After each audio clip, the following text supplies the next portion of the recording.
I thought the agency had made a mistake, because men like him didn't need babysitters. They hired nannies, teams of them, professionals with resumes thicker than my rent contract. Yet there I was, standing in front of a glass and steel penthouse that scraped the sky, rereading the message on my phone for the third time. Urgent, newborn care, temporary position, discretion required, no mate mentioned, no mother listed. My hand tightened around my bag strap. An unmated alpha, a newborn baby, and me, an omega who could barely afford formula for someone else's child, let alone my own life. The door slid open before I could second-guess myself. The scent hit me first. Alpha, cold cedar, rain, and something sharper beneath it. Control, authority, the kind that made omegas instinctively lower their gaze. I forced myself not to. He stood there in a dark shirt with rolled sleeves. Exhaustion etched into his face so deeply it softened his sharp features. His hair was unstyled, shadows under his eyes, jaw tense like he hadn't slept in days.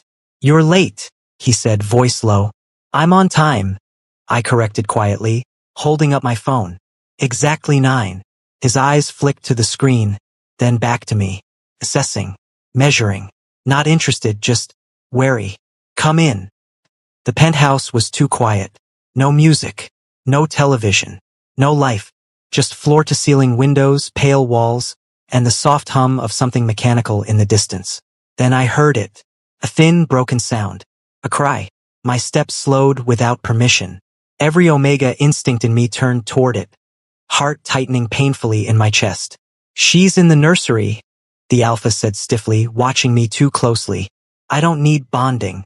I need competence." "I was hired for childcare," I replied. "That includes comforting." His jaw clenched, but he said nothing as he led me down the hall. The nursery door was half open. Inside, a tiny bundle lay in a modern crib that looked far too big for her. Her little face was red, fists clenched, voice hoarse from crying like she'd been waiting too long. My chest ached. "She's been fed," he said quickly. "Changed. Checked by the doctor twice. She's lonely," I said before I could stop myself. The alpha stiffened. "She's a newborn. She still feels it." Silence stretched between us. Then, hesitantly, I stepped closer, washing my hands, moving carefully. The moment I lifted her, the crying softened into shaky little hiccups, her tiny fingers curling around my sleeve like she was afraid I'd disappear. The alpha exhaled sharply behind me. "She does that with you," he muttered. I looked down at her, at the faint scent of alpha and something else, something missing. "Where's her mother?" I asked softly. The room went cold. "There is no mother," he said. My heart dropped. "Not anymore?" "Not ever," he corrected. "She was left. With me." I turned slowly, baby cradled against my chest. "An alpha with a newborn," I said carefully, "doesn't just happen." His eyes darkened, something dangerous and broken flickering behind them. "Neither does hiring an omega babysitter," he replied. "Yet here we are." The baby sighed, finally asleep against my heartbeat. And somehow, standing in that silent penthouse, I knew this job wasn't temporary. Twilight bled across the city skyline, painting every glass surface in shades of bruised purple. Within the towering fortress of the penthouse, the alpha's shadow stretched long and jagged across polished marble floors. He watched us with a predatory stillness that suggested he might either pounce or shatter. "Your name," he commanded, the words slicing through the quiet nursery like a cold blade. "My name is Avon," I said softly, barely more than a breath against the child's downy hair. A beat of silence. He gave a curt, almost imperceptible nod, as if filing the information away in a ledger of necessary facts. Then he turned and left. A heavy door clicked shut down the corridor, leaving me alone with a sleeping stranger and the vast, humming silence of the penthouse. The baby, she needed a name, even if only in my own mind, slept on, her tiny chest rising and falling with steady trust against my own. I took my first real look around the nursery. It was a catalog-perfect space, all soft grays and muted whites, stocked with every expensive gadget a newborn could supposedly need. Everything was sterile, untouched, The only thing that felt lived in was the shallow groove worn into the plush rug beside the crib, where he must have paced. My first shift became a vigil of quiet observation. I learned her rhythms. The little sigh before she stirred, the way her brow furrowed just before hunger truly woke her. When she did wake, fussing softly, I warmed a bottle of formula the silent, daytime housekeeper had shown me how to prepare. I fed her in the oversized armchair by the window, the city lights blinking on like scattered stars below us. "Hello, little one," I whispered. "It's just you and me for a while." She stared up with unfocused newborn eyes, her small hand pressing against the bottle. A profound, peaceful ache settled in my chest. This was why I'd taken the childcare certification, despite everyone's doubts. This quiet, sacred trust.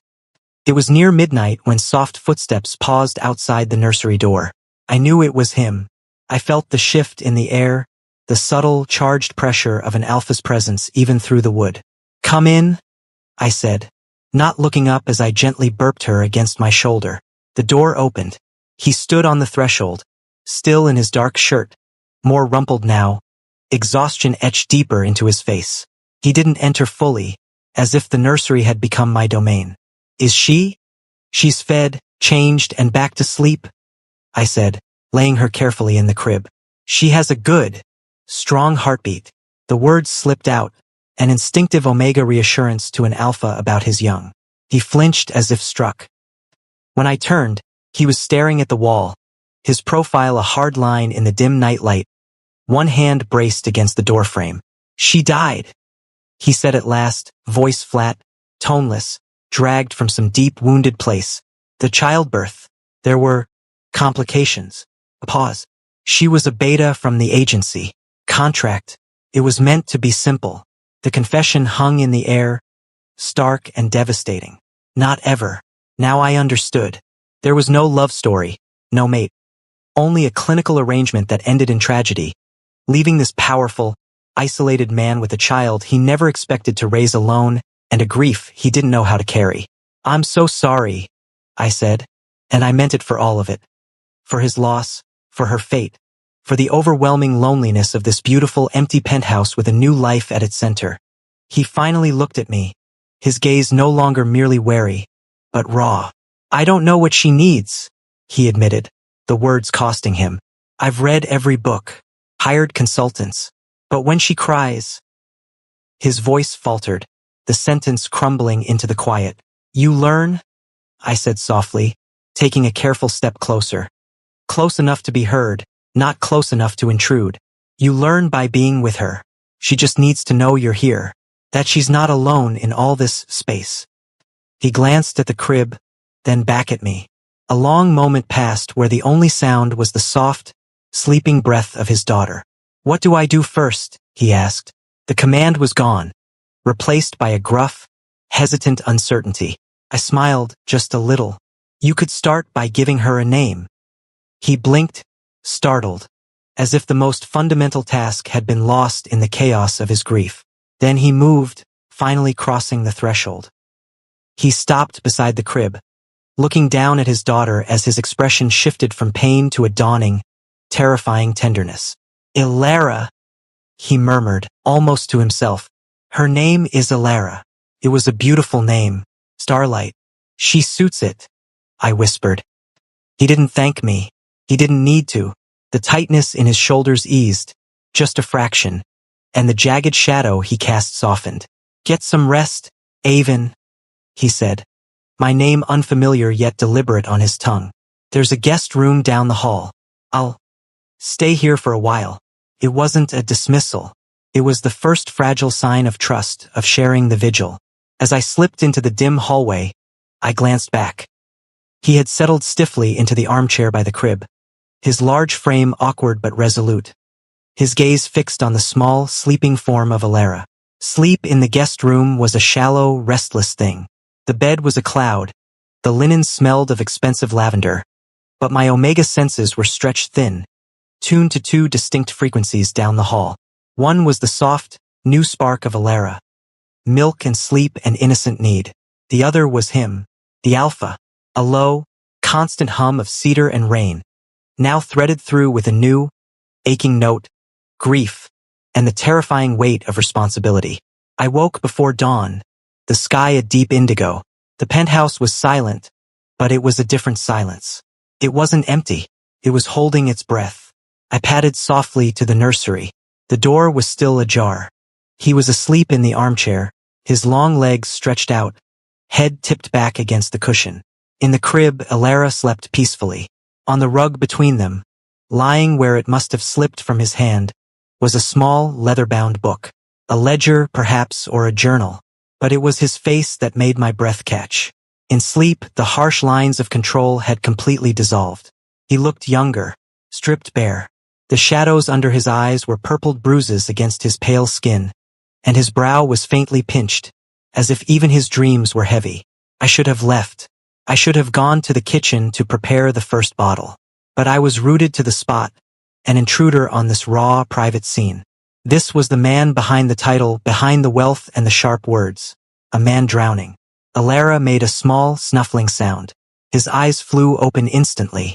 No drowsy confusion, just sharp, hyper-alert awareness, scanning the room until they landed on her, then lifting to find me in the doorway. The vulnerability vanished, sealed away behind a mask of cool detachment so fast I wondered if I'd imagined it. "You're awake early," he said, his voice gravelly with sleep. He sat up straight, running a hand through his disheveled hair. "So are you," I replied gently. "Or did you never leave?" He ignored the question, standing up in a fluid motion that seemed to reclaim all the space in the room.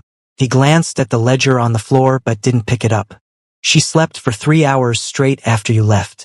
It's a record." There was no warmth in the statement. It was data, a report. "Yet I heard the undercurrent. You did that. Your presence did that." "That's good," I said, stepping fully into the room, my focus shifting to Alara. "Would you like to do the first feed?" He stiffened. "The instructions are precise. I have them memorized. 30 milliliters. Warmed to body temperature. Angled at—" "It's not a formula," I interrupted softly, meeting his gaze. "It's a moment. Would you like to hold her while she eats?" The air tightened. He looked from me to the bottle warmer on the dresser, then to his daughter. The man who commanded boardrooms with a glance was paralyzed by the prospect of a 6-pound infant and a bottle. Finally, he gave a single, stiff nod. I prepared the bottle with quiet efficiency, tested the temperature on my wrist, and handed it to him. Then I carefully lifted Alara, her warmth a sweet weight in my hands, and turned to him. "Support her head just here," I murmured, guiding his large, uncertain hands into position before gently transferring her. His whole body went rigid, holding her as if she were made of spun glass and lightning. But as Alara latched onto the nipple and began to eat, his shoulders slowly unlocked. He sank back into the armchair, his entire world narrowing to the tiny life in his arms. I busied myself straightening the already perfect nursery, giving them the illusion of privacy. From the corner of my eye, I watched his expression. The cold cedar and rain scent in the room softened, warming at the edges with something like wonder, like fear, like the first tentative touch of bond. He was learning, and so was I. I was learning that the void in this penthouse wasn't just the absence of a mother. It was the silence where a father's confidence should be. It was the space between what he knew how to do and what he desperately wanted to be.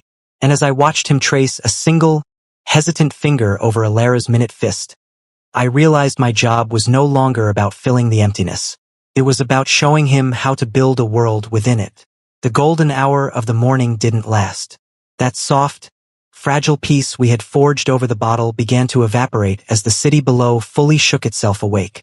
The distant hum of traffic rose, and with it the cold machinery of Cold Carter Mansion. He had stayed in the armchair for a few minutes after Alara finished eating, watching her chest rise and fall. But then, a sharp, rhythmic pulsing came from his phone on the nightstand. The spell was broken. He stood, movements regaining that stiff, executive precision. "I have to dress," he said, not looking at me.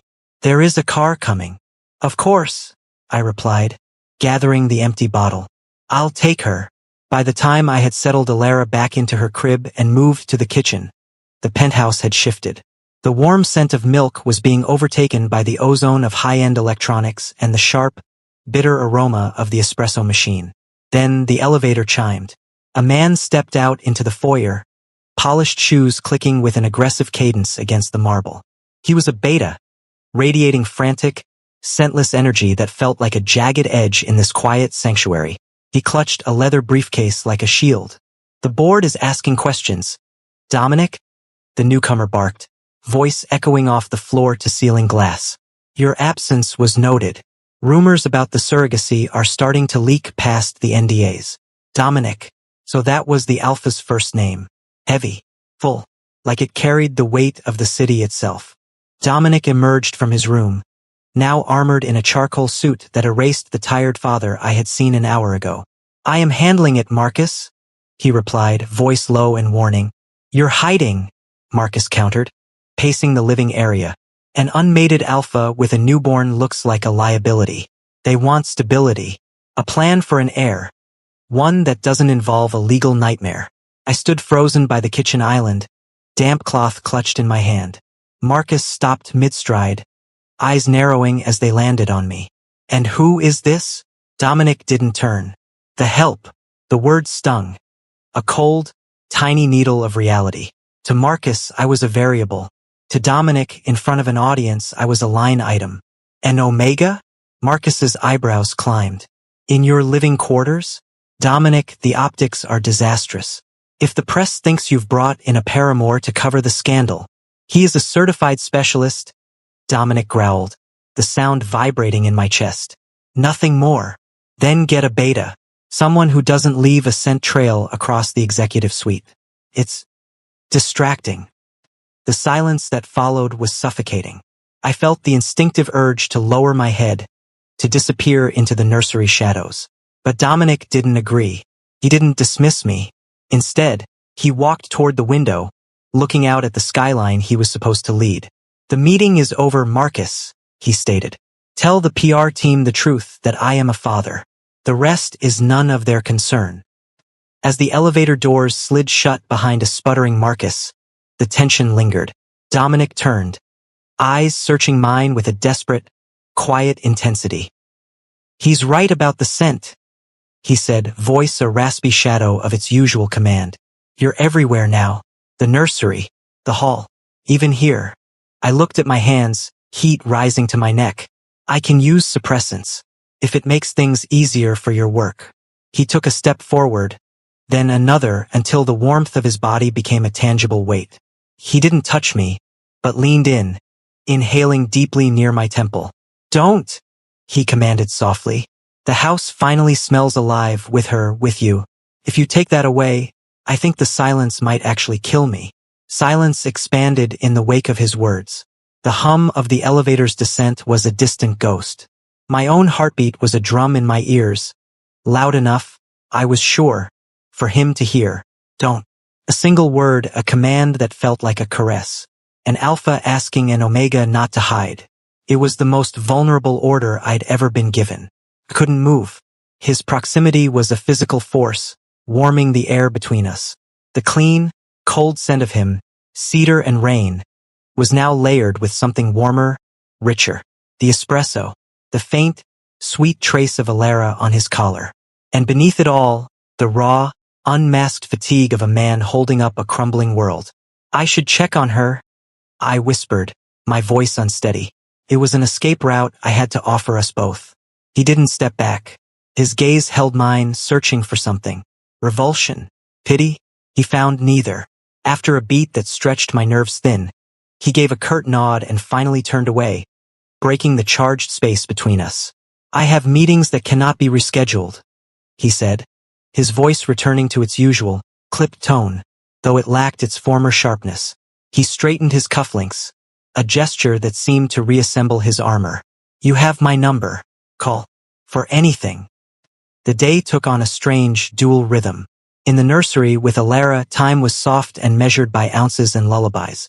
I bathed her in the small sink, her tiny limbs paddling in the warm water, her wide eyes fixed on my face with a trust that made my throat tight. I sang to her old Omega cradle songs my own mother had forgotten. Every time the private elevator chimed, delivering a somber-faced chef with prepared meals, or a quiet housekeeper to clean rooms already spotless. I tensed. I saw their nostrils flare, their eyes dart subtly around, taking in the new, layered scent in the air. Omega, newborn, alpha, a story they were being paid not to read. My own scent felt like a banner I was trailing behind me, louder now since he'd named it, since he'd wanted it. I wasn't just watching her for a few hours anymore. I was running the rhythm of her day, keeping the heartbeat of this penthouse alive. He returned just after dusk. The change in him was palpable. The executive armor was back, but cracked. His shoulders were rigid with tension that had nothing to do with physical fatigue. He stood in the foyer, not moving, as if shedding the outside world required monumental effort. Then his eyes found me. I was in the living room, Alara asleep in a sling against my chest, slowly pacing to soothe the phantom fussiness that was really my own restless energy. He didn't speak. He just walked toward us, stepped silent on the rug. He stopped close, looking down at the bundle of blankets nestled against me. The harsh lines of his face softened incrementally. "No crises?" he asked, voice low. "No, sir." She was perfect. A flicker crossed his face at the "sir." Not displeasure. A recognition of the distance I was suddenly enforcing. "And you?" The question was gruff. I blinked. "Me? Was your day acceptable?" He wasn't looking at Alara anymore. He was looking at me. It was such a simple, human question. In this place of transactions and discreet help, it felt seismic. "It was," I said, voice softening. "We listened to music. She seems to like the cello." A faint, almost invisible smile touched his lips. "Good." He reached out then, not for the baby, but to gently adjust the edge of the sling's fabric where it had folded near her cheek. His knuckles brushed against the column of my throat. A spark. A live wire of contact. We both froze. The air in the vast room vanished, replaced by something thick and electric. My omega senses roared to life, a wave of instinctual response that I forcibly suppressed, reminding myself I was here to care, not to feel. His cedar and rain scent spiked, sharp and intense with surprise, and something else. He pulled his hand back as if burned, jaw clenching. The moment shattered. "I'll take her for the night," he said, words abrupt, tone reverting to ice. "You are relieved." It wasn't a thank you. It was a retreat. An alpha reestablishing a boundary that had momentarily, dangerously, blurred. "Of course," I murmured, carefully extracting Alara from the sling and placing her into his waiting, rigid arms. The transfer was clinical, efficient. As I turned to walk toward the guest wing, I felt his gaze on my back like a weight. The message was clear. The scent could stay. The silence could be filled. But I was to remember my place. The help. Yet, as I closed the door to my room and leaned against it, my skin still hummed where he touched me. The hum where his knuckles had grazed my skin didn't fade. It sank in a phantom brand. I stood in the center of the guest room, a beautiful, impersonal cage, and pressed my own fingers to the spot. My pulse thrummed against them, a frantic echo of the spark that had passed between us. An accident, practical adjustment of fabric. That was all it was. But in the world of alphas and omegas, there were no accidents. Only instincts, recognized or denied. And his scent had spiked. Sharp, startled, and alive. He'd felt it too. That dangerous, electric recognition. I was here to care, not to feel. The mantra was thin, a paper shield against a storm. I was feeling everything. The weight of Alara's trust. The crushing gravity of Dominic's isolation. The terrifying, unwelcome pull in my own chest when he looked at me without the wall of his title. A soft knock at the door made me jump. It wasn't him. The knock was too tentative.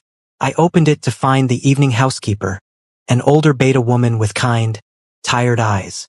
She held a tray with a covered dish, a carafe of water, and a small, white box. "Mr. Dominic thought you might have missed dinner," she said softly, her voice barely a whisper in the hushed corridor. Her gaze flickered over my face, but she was impeccably trained. She saw nothing, or chose to acknowledge nothing. "Thank you," I said, taking the tray. My stomach was a knot, but the gesture, it undid me a little. She nodded and turned to go, then paused. "He's in the nursery," she offered, the words hanging in the air like a secret past between confidants. "With her." He doesn't usually go in there after dark. The unspoken meaning was clear. You've changed the routine. You've changed him. I ate without tasting, my ears straining for any sound from down the hall. Silence. A heavier, more purposeful silence than before. The white box sat beside the carafe. I opened it. Inside, on a bed of cotton, was a sleek, discreet communication device, a step above a simple pager. A single line of text glowed on the screen. For the monitor, the audio is poor. This is clearer. It was practical, necessary for the care of his child, and a direct, private line into the sanctuary of the nursery, and by extension, into his world. A line he had just installed after touching me, after fleeing from me. The duality was dizzying. You are relieved. Here is a tether. I powered it on. It connected instantly to the nursery systems. A soft, staticky hush came through, and then the sound of breathing, Alara's tiny, rhythmic sighs, and beneath it the deeper, slower rhythm of another. He was still there, just breathing with her. I held the device to my ear, sitting in the dark. This was my job now, monitoring, ensuring safety, running routines, schedules, and the emotional rhythm of her day. I was fully a nanny now, not just a caretaker. But as I listened to the shared quiet of father and daughter, a quiet I had somehow made possible, I knew I was lying to myself. This wasn't professionalism. This was a different kind of vigilance, a terrifying, tender attendance. I was no longer just keeping the penthouse's heartbeat alive. I was listening for its every fragile, beautiful beat, terrified and thrilled that I could hear it so perfectly, knowing that to be entrusted with this sound was the most dangerous thing that had ever happened to me. The device stayed clutched in my hand long after the nursery grew silent. The static was a low, white noise that felt like a secret frequency. Through it, I heard the soft rustle of fabric, Dominic shifting in the chair, the heavy sigh of a man who only let his guard down when the world wasn't watching. I didn't mean to eavesdrop, but the sound of his breathing was an anchor, pulling me into a space where the help and the alpha didn't exist. Only two people tethered by the tiny life in the crib. I don't know if I can do this, Alara. His voice came through the speaker, a mere ghost of a sound, rough, stripped of the command he used with Marcus. I look at you and I see everything I'm not supposed to lose, everything I don't know how to keep. My heart hammered against my ribs. To hear Dominic Carter admit to fear felt like witnessing a foundation crack. He's good for you, Dominic murmured. I knew he meant me. He has a light that doesn't belong in this place. I should let him go before the shadows here swallow him, too. The air in my room felt suddenly thin. I wanted to reach through the device, to tell him that I wasn't afraid of the shadows, that the light was mine to give. But I was frozen by the boundary he had re-established earlier. The next morning, the sir returned. Dominic was gone before I entered the nursery, leaving only the scent of cold cedar and a brief, typed note on the tablet near the bottle warmer. Pediatrician appointment at 10 a.m. Driver is downstairs. Discretion is paramount. The appointment was a gauntlet of nerves. Outside the penthouse, the world felt loud and predatory. Every flash of a camera from a distant sidewalk or a lingering look from a stranger in the clinic felt like a threat. I held Alara close, my Omega instincts flaring, shielding her with my body until we were back in the safety of the reinforced SUV. When we returned, I found Dominic standing in the middle of the nursery. He wasn't working. He was just waiting. Is she healthy? He asked, the words coming out before I had even cleared the doorway. Perfect, I said, breathless. The doctor said she's gaining weight exactly as she should. He exhaled, a visible release of tension. He stepped toward me, his hand reaching out as if to take her, but stopped inches away.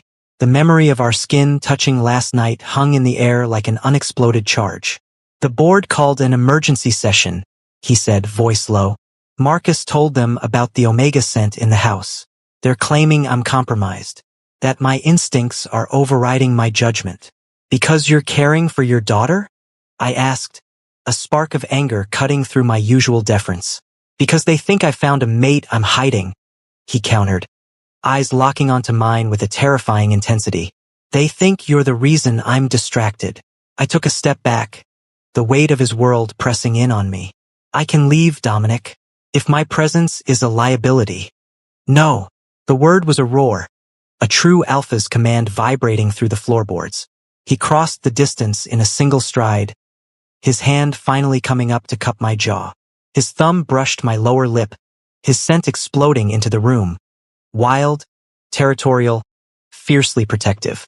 You aren't leaving, he rasped, forehead dropping to rest against mine. His forehead was warm against mine, a grounding point in the maelstrom of his scent. Cedar, rain, and now wildfire. The air was so thick with it I could taste it on my tongue. A rich, possessive burn. You aren't leaving. It wasn't a request. It was a vow, torn from somewhere deeper than boardrooms and logic. My omega instinct screamed to submit, to bare my throat to this overwhelming display of protective force. My mind, the part that was still Avon, clawed for clarity. Dominic? I breathed, the name a plea against his skin. They'll use me to destroy you. He pulled back just enough to look at me, his eyes dark and blazing. They've been trying to destroy me since I took the company. This is different. You are different. His thumb traced the line of my jaw, a touch so at odds with the violence in his scent.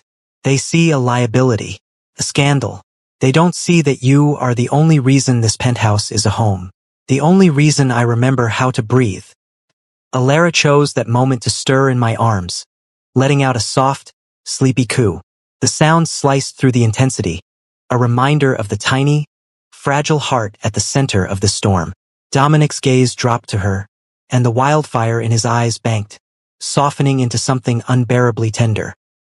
He moved his hand from my face to gently cup the back of her head, his fingers spanning its delicate curve. I have a proposal, he said, his voice lower now, deliberate. A cold thread of dread wove through the warmth he'd ignited. In his world, proposals were contracts, NDAs, transactions. What kind of proposal? He stepped back, putting a foot of charged air between us, and ran a hand through his hair. The CEO was reassembling himself. But this time, he was building something new right in front of me. A legal one, for protection, for all of us. He met my eyes, brutal calculation moving behind them. I want to file a provisional mate bond claim. The floor seemed to tilt. A provisional mate bond, it was a corporate shield, a legal fiction used by high-profile alphas and omegas to cement alliances or silence rumors. It granted the omega protected rights and bound them to an alpha's household. It wasn't real, just paper that said hands off. You want to lie to the courts, I whispered. I want to build a wall the board cannot breach, he corrected. It would give you irrevocable standing here, legal grounds to stay with Alara. It would make any attempt to remove you a lawsuit they cannot afford.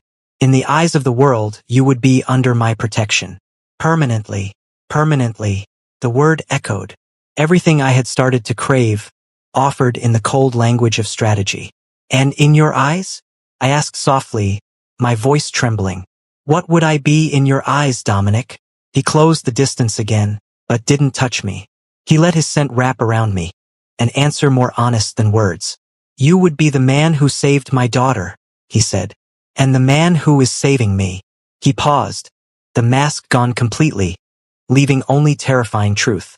The bond would be provisional on paper, Avon, but my need for you to stay is not. That is absolute. He wasn't offering love.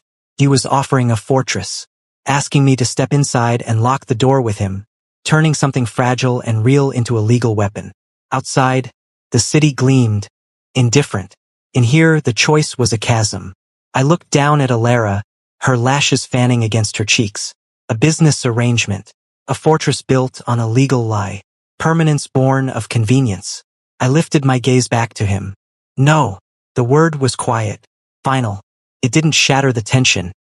It crystallized it, turning the air to ice. He went utterly still. The purpose in his eyes flickered and died, replaced by blank shock. What? I won't sign it, I said, my voice steadying as I took a step back. You're offering me a cage made of legal paper, Dominic. A beautiful, gilded cage where I play a role to protect your empire. You say your need for me is absolute, but you're asking me to become a clause in a contract. I can't build my life on a lie, even a convenient one. His jaw tightened, a muscle flickering. It's the only way to keep you safe, to keep you with her. Is it? I challenged quietly. Or is it the easiest way for you? The way that doesn't require you to feel anything real, to risk anything real. The accusation hung between us, brutal and bare. You think this isn't real? His voice dropped, dangerous. I think you're terrified, I said, hugging Alara closer. And I am too, but I won't let fear, yours or mine, turn what I feel into a transaction. I care for her. And I swallowed. I care for you. Too much to pretend this is just business. Silence followed, vast and hollow. The wildfire in his scent cooled into something ashen. Then what do you propose? He asked. The CEO fully resurfaced, his tone glacial. They will come for you. Marcus will have you removed by the end of the week. I know, I whispered, the fight draining from me. Then I'll be removed. But I'll leave knowing what I felt here was real. And you'll have to live knowing you chose a document over the chance to find out what that reality could have been. I turned away, unable to face the storm in his eyes, and carried Alara back to the quiet sanctuary of the nursery. I was giving him up. I was giving her up. But I was keeping myself, my truth, intact. The sound of his footsteps didn't follow me. The penthouse changed overnight. Not in layout, not in luxury, in temperature. The air felt colder, sharper. The scents were muted now, carefully controlled. Dominic's cedar and rain was distant, restrained behind suppressants strong enough to sting my nose. My own Omega presence felt like an exposed nerve in response, coiling inward, protective and aching. We did not speak. Not that night. The next morning didn't bring security. It brought the scent of cedar, much closer than I expected. I turned to find Dominic standing in the doorway. He looked like he hadn't slept. His eyes were bloodshot, his jaw shadowed with stubble. He wasn't wearing a suit. He was wearing a plain white shirt, the top buttons undone, looking more like a man and less like a monument. Marcus is downstairs with the legal team, he said, his voice a dry rasp. The board vote is in 2 hours. I stood up, my legs heavy. I'll pack my things. No. He walked into the room, stopping just outside the reach of the crib. He looked at Alara. Then he looked at me. There was no proposal in his eyes this time, only a terrifying, raw clarity. I told them I wasn't coming to the meeting. I blinked, stunned. Dominic, you'll lose everything. I've spent my whole life building a fortress out of glass and steel, he said, taking a step toward me. And last night, I realized I was trying to lock you inside it because I was too cowardly to step out into the world with you. You were right. The bond claim was a cage. He reached out, and this time he didn't touch my jaw. He held out his hand, palm up, an invitation, not a command. I told Marcus that if the board wanted a machine, they could have the company. But if they wanted a leader, they had to accept the man. And the man comes with a daughter. And the man. He swallowed hard, his scent warming, turning back from ash to living wood. The man is in love with his Omega. The word love hung in the nursery like a miracle. It was the first time it had been spoken in this penthouse. I'm not asking you to sign a contract, Avon, he whispered. I'm asking if you'll stand with me, not as the help, not as a provisional mate, but as the person who holds my heart. I looked at his hand. I looked at the man who was willing to let an empire fall just to be honest with me. The board will hate us, I said, a small, tearful smile breaking through. Let them, Dominic replied, his fingers finally closing around mine. They've never known a scent like this anyway. Dominic's fingers were warm around mine. Steady, certain. Not the grip of an alpha claiming. The hold of a man choosing. Then the sound came. Applause. Slow. Isolated. Unwelcome.